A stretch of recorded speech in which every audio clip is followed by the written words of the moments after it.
Le Parlement russe, en plein virage ultra-conservateur, vient de voter une loi interdisant le changement de sexe, ainsi que la possibilité d'adopter un enfant pour les personnes transgenres. Le projet de loi a été approuvé à l'unanimité en première lecture. Je vous félicite. Depuis le début de la guerre en Ukraine, les autorités russes ne cessent de dénoncer les comportements considérés comme déviants venus d'Occident. Alors qu'il était possible de changer de sexe et d'identité depuis les années 90, cette loi choque la communauté LGBT. Jan Dvorkin, responsable d'une ONG d'aide aux personnes transgenres, est très inquiet pour l'avenir de ces personnes dans son pays.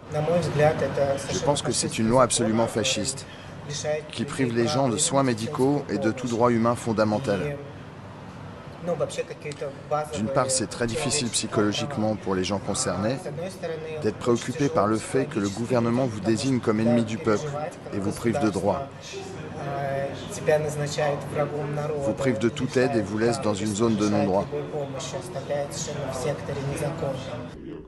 Nikolai a préféré témoigner de façon anonyme. Il est désespéré par l'adoption de cette loi.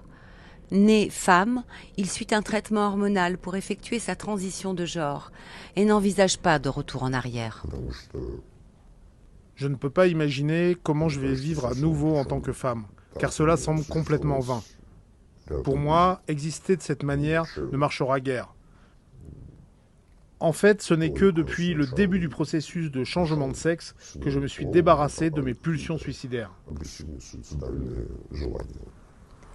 Nikolai a fait une demande pour changer d'état civil, demande qui n'a désormais aucune chance d'aboutir.